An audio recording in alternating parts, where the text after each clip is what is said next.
आप सभी को नमस्कार। मैं बोडोलैंड विश्वविद्यालय का वाइस चांसलर हूँ और बड़े दुर्भाग्य से मुझे आप मीडिया के सामने उपस्थित होना पड़ रहा है कि बोडोलैंड विश्वविद्यालय के खिलाफ कुछ गलत अफवाहें फैलाई जा रही हैं। तो ये जो अफवाहें फैलाई जा रही हैं ये पूर्णतया मिथ्या हैं और इसका मैं पुरजोर खंडन करता हूँ। ये जो पीएचडी के बारे में जो कहा गया है कि बोडोलैंड विश्वविद्यालय में पीएचडी में कुछ इरेगुलरिटीज हुई हैं, उनमें ऐसा कुछ भी नहीं है। एक्चुअली हुआ ये है कि जो यूनिवर्सिटी ग्रांट्स कमीशन है, उन्होंने पारदर्शिता बनाए रखने के लिए पूरे नेशनल लेवल पर सारे पीएचडी स्टूडेंट्स का डाटा इकट्ठा करना चालू किया है। तो ये जो डाटा इकट्ठा कर रहे हैं, ये पूरे इंडिया में जो यूनिवर्सिटी हैं उन सब का डाटा लिया जाएगा और ये डाटा हर स्टूडेंट का डाटा है। उसमें 51 कॉलम है, 51 तरह का इंफॉर्मेशन है। क्या स्टूडेंट का नाम है, उसका कब रजिस्ट्रेशन हुआ, क्या क्वालिफिकेशंस थी, कब उसका एनुअल प्रेजेंटेशन हुआ, कब उसका इवैल्यूएशन हुआ, कौन कौन एक्सपर्ट्स थे। इस तरह के सारे इंफॉर्मेशन 51 पार्ट्स में उन्होंने बांटी हुई है और ये उन्होंने ऑनलाइन इंफॉर्मेशन मांगी 2021 से लेकर 2025 तक के स्टूडेंट्स के लिए। बोडोलैंड विश्वविद्यालय में 2021 से 2025 के बीच में 120 से ज्यादा बच्चों ने पीएचडी किया। तो उन बच्चों का डाटा हमारे एकेडमिक रजिस्ट्रार जी ने जो वेबसाइट है उस पर चढ़ाया, लेकिन कुछ बच्चों का डाटा, क्योंकि बहुत बड़ी एक्सेल शीट थी, तो उसमें कुछ बच्चों का डाटा जो रह गया था, जैसे जो डाटा रह गया है या जिसमें कोई कंफ्यूजन था, जो भी कमेटी थी जिसने जांच किया कि इसमें क्या प्रॉब्लम्स है इस डाटा में। जैसे फॉर एग्जांपल मैं आपको बताता हूं कि किसी बच्चे का परसेंटेज लिखा कि इसकी पूरी परसेंटेज नहीं थी, तो जो SC ST कैंडिडेट्स हैं उनको 5% की छूट मिलती है, तो उनको 55% ना चाह के और उनको सिर्फ 50% मार्क्स चाहिए होते हैं। तो ये जो एक्सपर्ट्स कमेटी थी ना, उसने बाई चांस ध्यान नहीं दिया, या जो भी इसको देख रहे थे सज्जन वहां यूजीसी में, उन्होंने इस पर ध्यान नहीं दिया कि SC ST को 5% की छूट मिलती है। इसी तरह से जैसे कुछ थीसिस जो है वो पूरे इंटरनेशनल लेवल पर चढ़ाने के लिए वो रहता है, सारी थीसिस चढ़ानी पड़ती है। एक्चुअली जो भी हम थीसिस होती है यूनिवर्सिटी में वो शोध गंगा पे चढ़ानी पड़ती है। तो शोध गंगा इंप्लीमेंट यूजीसी का ही एक माध्यम है। तो हमने काफी थीसिस चढ़ा दिया था, उनमें से कुछ थीसिस जो नहीं चढ़ा था शोध गंगा पर, वो वापस जो है हम देख रहे हैं और वो हमने चढ़ा भी दिया है पिछले कुछ दिनों में। इसमें क्या होता है कि चैप्टर वाइज थीसिस चढ़ाना होता है। तो कई बार कैंडिडेट्स क्या पूरे थीसिस को इकट्ठा करके पीडीएफ फाइल बना देते हैं, वो हम चैप्टर वाइज करके उसको उस हिसाब से उसको चढ़ा रहे हैं। और सिर्फ 3 कैंडिडेट रह गए हैं जिनकी थीसिस शोध गंगा पे नहीं चढ़ी है, वो आज हम चढ़ा देंगे।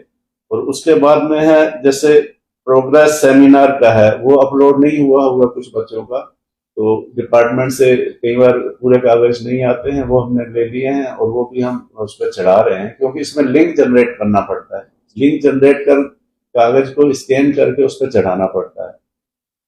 तो कई जगह लिंक नहीं था, तो अब वापस फिर हमने वहां पे लिंक जनरेट करवाया। तो ये जो पेपर्स हैं वहां पे हम लिंक में चढ़ा देंगे। जितना भी हमारे यहाँ जो एडमिशन हुआ है, अलग अलग स्टेजेस पे अलग अलग रूल्स थे। तो जो सारे के सारे रूल्स हुए हैं, एडवर्टाइजमेंट में निकाला गया है। जब मैंने पीएचडी की थी तो ना तो एडवर्टाइजमेंट होता था, ना ये वर्ड थे RSC DRC, कुछ भी नहीं होता था। उस वक्त सुपरवाइजर और बच्चा तय करता था, वो हो जाता था। ये मेरे टाइम की बात है जब मैंने 86 में पीएचडी की।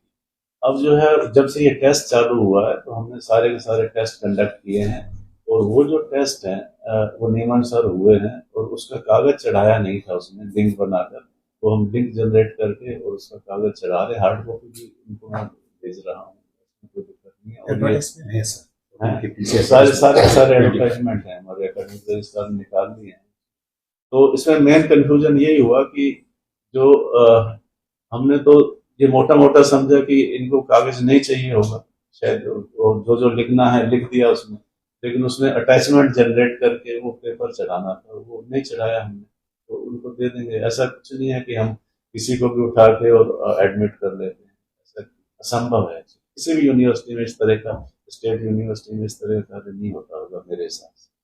सर इस पर इसमें मैं ये कहना चाहूंगा कि हमारे जो असम में जो स्ट्रक्चर है वो ये है कि जो रजिस्ट्रार का पोस्ट है या सीओडीसी डायरेक्टर का है, तो ये छोटी छोटी, ये हमारी जितनी भी पोस्टें हैं ये डेपुटेशन की पोस्टें हैं।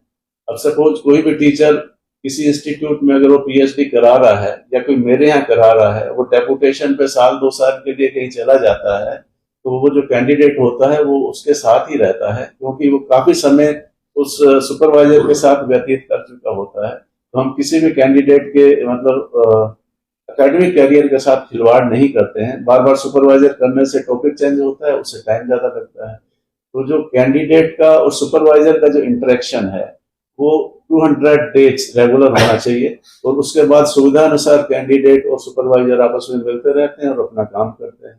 तो इस केस में क्या हुआ कि अगर कोई हमारे यहाँ टीचर था वो छोड़ के चला गया, किसी दूसरी जगह प्रिंसिपल बन गया, अगर मेरा टीचर कोई दूसरी जगह प्रिंसिपल बना है और कैंडिडेट थीसिस सबमिट करने वाला ही है, तो वो नेचुरली वो जो प्रिंसिपल बन के गया है उसी के साथ ही उसका सबमिशन हो गया। सारी यूनिवर्सिटीज में ये होता है, क्योंकि यहाँ कोई ऐसी कोई नई बात नहीं।